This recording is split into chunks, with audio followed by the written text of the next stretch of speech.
श्री स्वामी समर्थ. जय जय स्वामी समर्थ.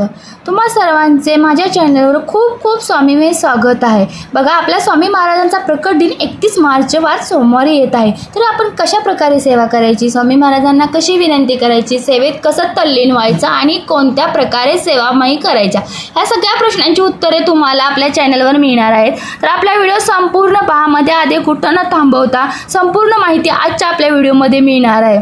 तुम्हाला कोणते प्रश्न असतील, तुमच्याकडून सेवा होत नाही किंवा तुम्हाला आता प्रश्न पडला असेल त्या दिवशी नेमकं काय करायचं आणि कुठून सुरुवात करायची, चला तर मग जास्त वेळ घेत नाही.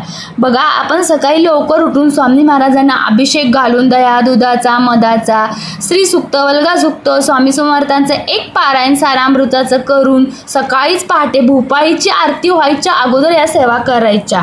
तर त्या दिवशी आपण सकाळी आपल्या जवळपास जर कुठं केंद्र असेल, मठ असेल, तिथं जाऊन आपण आरती भूपाळी आरतीपासून हजेरी द्यायची. भूपाळी आरतीला काय करायचं, नारळ खडे साखर आणि 2 अगरबत्त्या घेऊन जायचं. सकाळच्या आरतीला जावा, भूपाळी आरती नाही जमली तर, किंवा 6च्या आरतीला जावा, पण जाताना नारळ खडी साखर अगरबत्ती घेऊन महाराजांना आपण प्रार्थना करायची.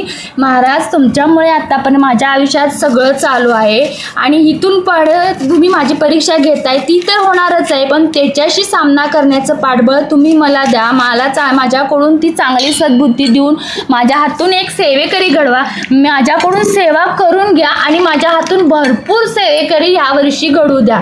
कारण महाराजांना काय आवडतं, सामाजिक कार्य आवडतं. स्वतः स्वार्थी सेवा करणारा सेवेकरी आवडतच नाही. त्यामुळे आपण महाराजांच्यासाठी समाजकार्य ही केलंच पाहिजे आणि महाराज त्या सेवेकऱ्याला आपल्या मांडीवर बसवतात. आणि सगळ्यात महत्त्वाचं म्हणजे आपण महाराजांशीच खरे नाही तर बाकीशी सुद्धा लोकांशी खरे बोलून बाकीची सेवा करायची. महाराजांना खरे बोलणारे सेवेकरी खूप आवडतात. पर स्त्री माते समान मानून घ्यायचं. कुठल्याही गोष्टीची चेरावेरा न धावता आपली सेवा मनोभावे करायचं. तर आता बघा, तुम्हाला सांगितलं की 11 मार्च ते 31 मार्च पण आपण सेवा, पण असं नाही, आपण आता रोजच सेवा करायची स्वामी महाराजांची.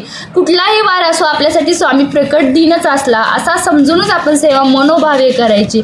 आपली सेवा ही महाराजांच्यापर्यंत बाहुली पाहिजे. नुसती स्वतः स्वार्थी सेवा नाही करायची, तर सामाजिक कार्य प्रत्येक नडल्या अडल्यापर्यंत सेवा पोहोचवल्या गेल्या पाहिजेत.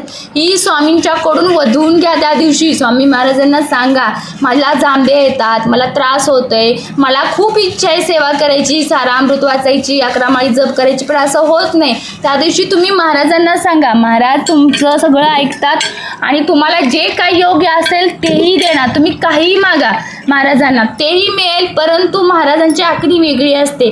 जे सेवेकऱ्यांना योग्य असतं आणि योग्य वेळ बघूनच महाराज देतात. महाराज असं काही वाईट कुणाचंही करत नाहीत. फक्त विश्वास ठेवायचं. फक्त आपण सेवा काय करतो, मनोभावे करा. जास्त करताना तिथं कमी करा, पण मनोभावे एक माळ करा, एक अध्याय वाचा, तोही मन लावून आणि मनोभावेच करा. आपण स्वामी मार्गात येणं खूप कठीण आहे, जाणं सोपं आहे, पण येण्यात जर अवघडपणा येत असेल तर महाराजांच्याकडून विनंती करून घ्या. कारण महाराजांच्या सेवेत येणं हे स्वतःची इच्छा नसते, महाराज निवडून घेतात आणि महाराजच आपल्याला घडवतात. आणि ज्या व्यक्तीला महाराज निवडतात तोच व्यक्ती फक्त स्वामी समर्थांच्या केंद्रात येतो आणि स्वामी सेवेकरी होतो. म्हणून आपण करणारे कोण नाही, सगळं आपल्याकडून स्वामी महाराज घडून घेतात. तिथून आपली कर्माचा लेखाजोखा असतो, तो आपल्याला फेडण्यासाठी सेवेतून आपल्याला सगळ्या गोष्टी कमी करायच्या असतात. कर्म चांगलं आपलं केलं ना ह्या जन्मात, तर आपलं न मागताही स्वामी महाराज आपल्याला भरपूर काही देतात. स्वामी महाराजांच्या सेवा नेहमी आपण स्वतःपुरत्या, मी अजून एकदा सांगते, स्वतःपुरत्या न करता सामाजिक कार्यापुरत्या करा.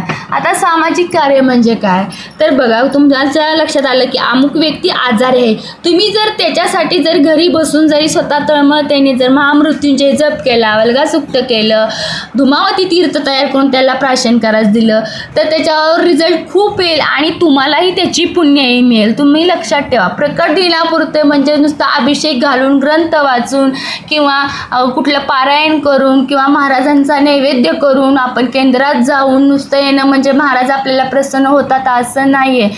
आता आपण बघा खूप ठिकाणी अडकलेलो असतो. आपल्याला सांगितलं असतं तुमच्या मागे साडेसाती आहे, शनूचा प्रकोप आहे. मग आपण पत्रिका इकडे तिकडे तिकडे इकडे दाखवतो आणि लोक सांगतात की म्हणजे ती पुजारी लोक ब्राह्मण लोक म्हणतात तुम्ही नरसोबाच्या वाडीला जाऊन शांती करा, होम हवन करा, भरपूर खर्च आहे, नागबलीची पूजा करावी लागणार आहे, त्र्यंबकेश्वर. बरेचसेच आपल्याला टेन्शन येतं आणि बरेचसेच कार्य आपल्या मागे तगदग लावतात. कारण आपण अडकलेलो असतो म्हणून आपल्याला पर्याय नसतो. पण ह्या गोष्टी जर तुम्हाला विना खर्च जर टाळायचा असेल तर महाराजांच्या प्रकट दिना दिवशी तुम्ही भरपूर सेवा करा आणि महाराजांना जाऊन पहिली विनंती करा की माझ्या हातून अनेक सेवेकरी तयार होऊ द्या आणि आडल्या नडल्याला माझ्याकडून फुल नाही फुलाची पाकळी सेवेतून जाऊ द्या. बघा महाराज तुमचं ऐकतात. महाराज तिथंच तुम्हाला फळं देऊन जातात आणि तुमच्या मागचा शनी ऑटोमॅटिक प्रसन्न होतो. कुठलंही तुमच्या मागे गुण दोष राहणार नाही. हे मी 1000% खात्री देऊन सांगते.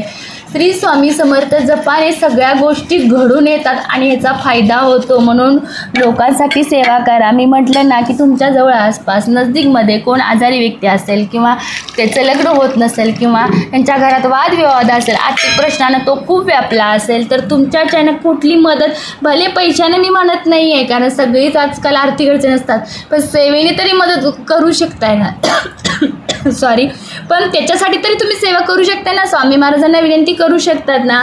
मग जर तुम्ही सेवा त्यांच्यासाठी केल्या तर महाराजांना किती आवडेल हे तुम्ही पण लक्षात घ्या. महाराज कसं असते, महाराजांच्या सेवेत येणं म्हणजे सोपं नाही आणि महाराज कोणालाही निवडत नाही. जो योग्य पात्रतेचा आणि जो खरा हिरो असतो आणि त्याच्या आयुष्याचं सोनं करायचं असतं ना, महाराज त्यालाच निवडतात. त्या सोन्याचा आपण हिरा कसा बनायचा हे आपल्या हातात असतं. म्हणूनच आपण दुसऱ्यासाठी सेवा करायचं आणि दुसऱ्यासाठी नुसती सेवा करू नये तर सतत स्वामींचं नाममुखी घ्यायचं, दुसऱ्याला घ्यायला लावायचं, आपल्या घरातल्यांना करायला लावायचं, आपल्या मुलाबाळांना करायला लावायचं, पारायण करायचं. प्रकट दिना दिवसापुरता नुसता हा हव्यास नाही दाखवायचा तर आपल्याला रोजचाच दिवस हा स्वामी प्रकट दिनच आहे आणि स्वामी सेवेचाच आहे हे एक प्रकारे जाणून घ्यायचं आणि आपल्या सेवा आपण कायमस्वरूपी करत राहायचं. बघा स्वामी महाराज आपल्या पाठीशी असतात. व्यायामवार सगळ्यांना माहीत असतं. महाराजांचा प्रकट दिन ह्या वर्षातून ते पुढल्या आपल्या सेवेने रोजच असतं. तर आपला व्हिडिओ आवडला असेल तर निश्चितच लाईक करा, सबस्क्राईब करा, शेअर करा, एक छोटीशी श्री स्वामी समर्थाशी कमेंट करा, बेल आयकॉनवर क्लिक करायला विसरू नका. श्री स्वामी